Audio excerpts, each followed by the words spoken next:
Florida, the electrical code requires that all electrical installations comply with the National Electrical Code, or NEC. The NEC contains tables, sometimes referred to as J-sheets, that provide minimum requirements for the number of outlets and lighting fixtures permitted in a dwelling unit room. It's important to understand these requirements to ensure safe and code-compliant electrical work. Focusing on receptacle limits per circuit, the NEC specifies the maximum number allowed on a single circuit. For a 15-amp circuit, the NEC states that a maximum of 10 receptacles are permitted. For lighting fixtures on a 15-amp circuit, the NEC specifies that a maximum of 8 lighting fixtures are permitted. It is important to note that these are maximums under specific conditions. It is crucial to consider the load calculations for the entire circuit to prevent overloading. The NEC provides methods for calculating these loads to ensure safety and compliance. In Florida, these J-sheets and the NEC requirements are still in effect. This means that exceeding the specified limits for receptacles or lighting fixtures on a single circuit is a violation of the electrical code. For example, installing 13 receptacles on a single 15-amp circuit is a code violation in Florida. Electrical contractors and electricians must adhere to these regulations to avoid potential hazards and ensure the safety of the electrical system.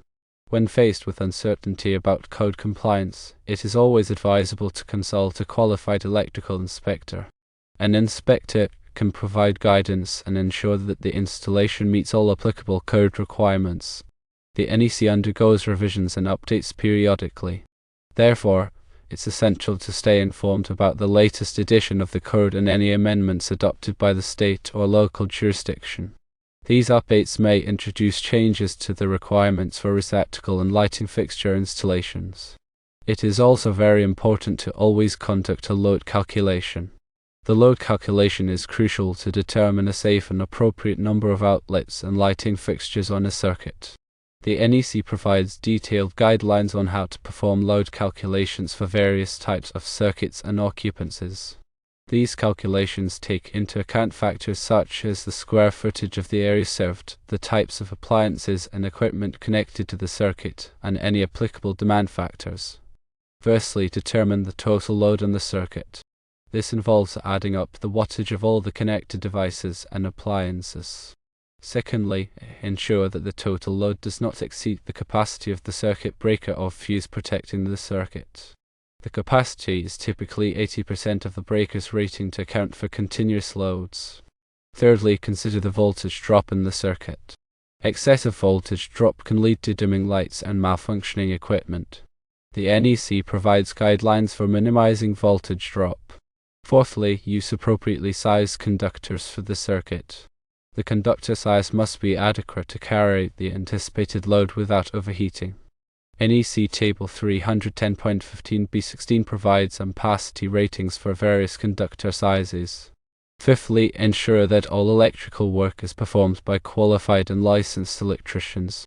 This helps ensure that the installation is done safely and in accordance with code requirements. Sixthly, obtain the necessary permits and inspections for electrical work. This helps ensure that the installation meets all applicable code requirements and is safe for occupancy. Seventhly, use listed or labeled electrical equipment and materials.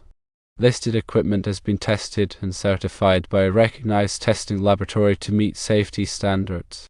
Eighthly, install ground fault circuit interrupter, or GFCI, protection in areas where there is a risk of electric shock, such as bathrooms, kitchens, and outdoor locations. GFCI protection can help prevent electrocution. Ninthly, use arc fault circuit interrupter, or FSI, protection for branch circuits that supply receptacles in dwelling units. FSI protection can help prevent electrical fires. Tenthly, follow all manufacturers' instructions for installing and using electrical equipment. This helps ensure that the equipment is installed correctly and operates safely. The NEC also provides specific requirements for the spacing of receptacles in dwelling units.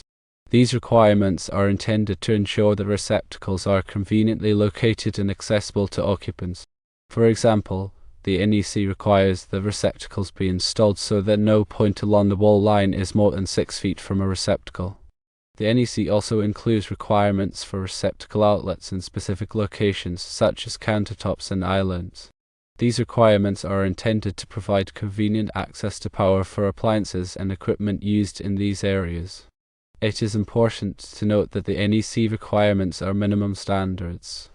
Local jurisdictions may adopt more stringent requirements. Therefore, it is always advisable to check with the local building department to determine the applicable code requirements. Failure to comply with the electrical code can result in fines, penalties, and even legal action. In addition to the NEC, other standards and regulations may apply to electrical installations. For example, the Americans with Disabilities Act, or ADA, includes requirements for accessible receptacles and other electrical components. It is important to be aware of all applicable standards and regulations to ensure compliance. Staying up to date with the latest codes and regulations is an ongoing process. Electrical contractors and electricians should participate in continuing education courses and workshops to stay informed about changes to the code and new technologies. By staying informed and adhering to the code, electrical professionals can help ensure the safety of the public and protect property from electrical hazards. The NEC also addresses the issue of tamper-resistant receptacles. These receptacles are designed to prevent children from inserting objects into the slots and getting an electric shock. The NEC requires that tamper-resistant receptacles be installed in dwelling units in certain locations, such as areas where children are likely to be present. The NEC also provides requirements for the installation of smoke detectors and carbon monoxide detectors. These detectors are essential for protecting occupants from fire and carbon monoxide poisoning. The NEC specifies the locations where detectors must be installed and the types of detectors that are required. In addition to the technical requirements, the NEC also includes administrative provisions. These provisions address issues such as permitting, inspection, and enforcement. The administrative provisions are intended to ensure that electrical work is performed safely and in accordance with the code. It is important for electrical contractors and electricians to be familiar with the administrative provisions of the NEC. The NEC also addresses the issue of grounding and bonding. Grounding and bonding are essential for protecting people and equipment from electrical shock and fire hazards. The NEC specifies the requirements for grounding and bonding electrical systems and equipment. In addition to the NEC, other standards and guidelines may be relevant to electrical work.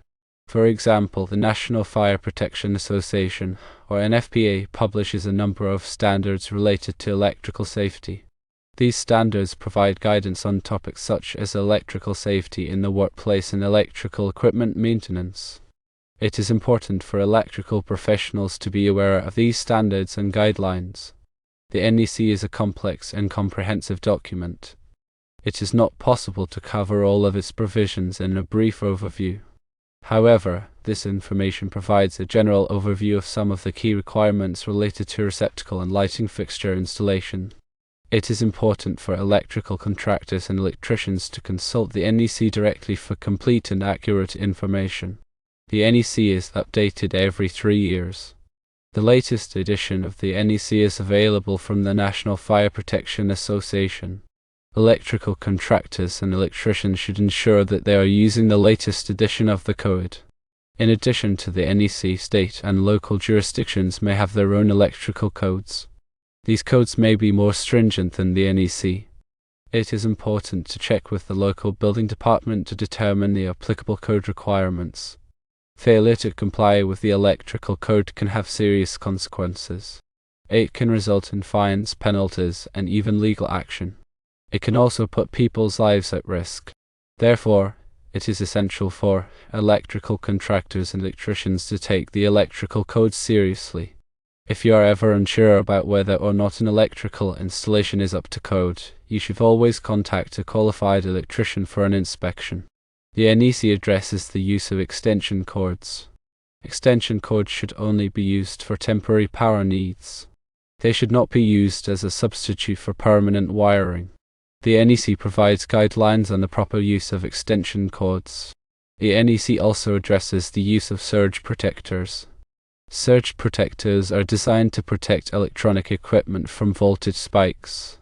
The NEC recommends the use of surge protectors in certain applications. The NEC also addresses the issue of electrical safety in swimming pools and spas. Swimming pools and spas are particularly hazardous environments due to the presence of water and electricity. The NEC provides specific requirements for electrical installations in these areas. The NEC also addresses the issue of electrical safety in healthcare facilities. Healthcare facilities have unique electrical needs due to the presence of sensitive medical equipment. The NEC provides specific requirements for electrical installations in these facilities. The NEC also addresses the issue of electrical safety in industrial facilities. Industrial facilities often have complex electrical systems and high-voltage equipment. The NEC provides specific requirements for electrical installations in these facilities. The NEC also addresses the issue of electrical safety in hazardous locations. Hazardous locations are areas where there is a risk of explosion or fire due to the presence of flammable gases, vapors, or dusts. The NEC provides specific requirements for electrical installations in these locations. The NEC also addresses the issue of renewable energy systems. Renewable energy systems, such as solar and wind power systems, are becoming increasingly popular. The NEC provides specific requirements for electrical installations in these systems. The NEC also addresses the issue of energy efficiency. Energy efficiency is becoming increasingly important due to concerns about climate change and energy costs. The NEC includes provisions that promote energy-efficient electrical design and installation.